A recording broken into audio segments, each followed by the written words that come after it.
حضرت عمر گھر میں بیٹھے تھے تو ان کا بیٹا بھی ساتھ بیٹھا تھا. کسی مسئلے پر بات ہونے لگی. حضرت عمر نے اپنی بات کی مضبوطی میں نبی پاک علیہ السلام کا ایک فرمان سنایا. تو آپ کا صاحبزادہ کہنے لگا ابا جی وہ تو ٹھیک ہے، لیکن جب یہ لفظ اس کی زبان پہ تو حضرت عمر نے تلوار نکال لی. فرمایا اٹھ نکل میرے گھر سے. میں رسول اللہ کی بات کرتا ہوں تو اگر مگر کرتا ہے، میں حضور کا فرمان سنا رہا ہوں تو اگر مگر کرتا ہے. نکل جا، کوئی جگہ نہیں تیرے لیے، چل دوڑ جا. جو میرے نبی پاک کا فرمان آنے کے بعد اگر مگر کرے وہ عمر کی چھت کے نیچے نہیں رہ سکتا. چل نکل. کو بات ہے، پیار بھی کرتا ہے، کلمہ بھی پڑھتا ہے، اگر مگر بھی کرتا ہے. کہتا ہے نہیں جی ابھی انتظار کر رہا ہوں، دیکھ رہا ہوں، سوچ رہا ہوں. بھئی تو مسلمان ہے، اب تیرا کام ماننا ہے، تو نے عمل کرنا ہے. تو نے لے تو لا اللہ نہیں کرنا، تو نے بات مانی. حضرت عمر نے گھر سے نکال دیا. بچہ کئی دن منتیں کرتا رہا، کوئی نہیں چھٹی ملی گھر آنے، کوئی نہیں چھٹی ملی. وہ امیر المومنین حضرت ابو بکر صدیق کے پاس گئے. کہنے لگے ابا جی سخت ہے، آپ کو پہلے بھی پتا ہے، میری سفارش تو کریں. تو جناب صدیق اکبر گھر آئے. کہنے لگے چل بس کر، تو سخت ہی ہو جاتا ہے، چھوڑ دے. کہنے لگے ابو بکر تمہیں پتہ ہے اس نے کیا کیا ہے؟ کہا ہاں. یہ کہتا ہے کہ عدید میں وہی تائید ہی کرنے لگا تھا بس، لیکن نکل گیا منہ سے. کیا لفظ ہے حضرت عمر کے. فرمانے لگے ابو بکر دل پہ ہاتھ رکھ کے بتا، تیرا بیٹا ایسے کرتا تو کیا کرتا؟ جناب صدیق اکبر رو پڑے. فرمایا میرا امتحان نہ لے.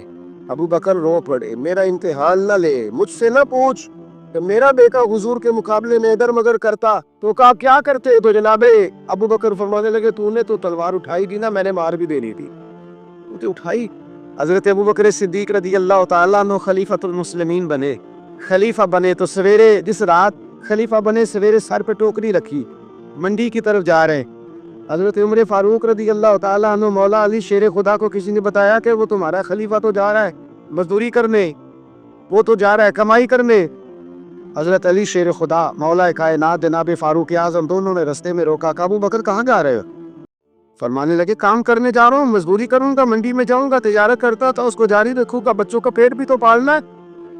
اب تمہاری حکومت کے پیچھے بچے تو نہیں نا بھوکے مروا لینی، پہلے کچھ کرنا تو ہے. حضرت عمر کہنے لگے چل آ کے بیٹھ، ہم صحابہ کو اکٹھا کرتے ہیں اور مال غنیمت سے تیرا وظیفہ لگاتے ہیں. آپ کو وظیفہ ملے گا مانا، تو آپ بیٹھ کر کے مسجد میں تو ڈیوٹی کرے. بیٹھ گئے، مشاورت ہوئی تو حضرت ابو بکر صدیق رضی اللہ تعالیٰ نے پوچھنے لگے جناب بتلائیے آپ کا کتنا وظیفہ لگایا جائے. تو حضرت ابو بکر صدیق فرمانے لگے اتنا لگا دو جتنی کو مزدور کی تنخواہ ہوتی ہے.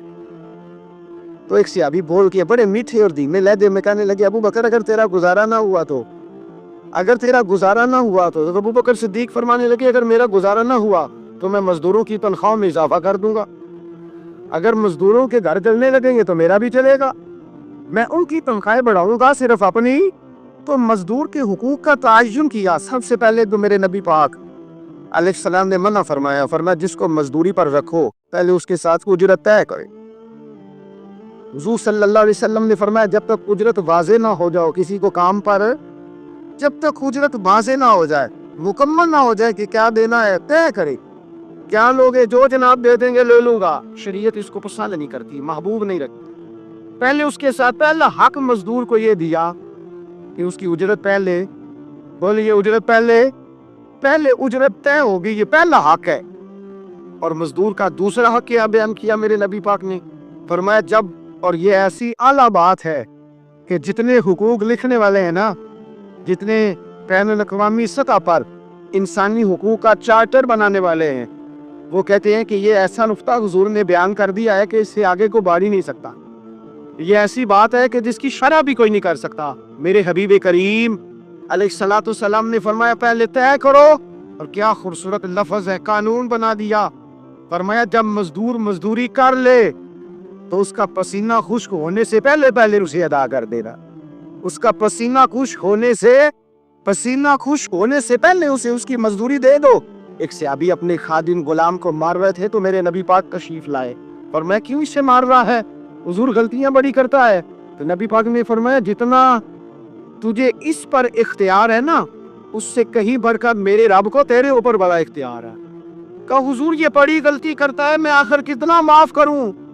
تو حضور نے فرمایا اتنا معاف کر جتنا میرا رب تجھے معاف فرماتا ہے.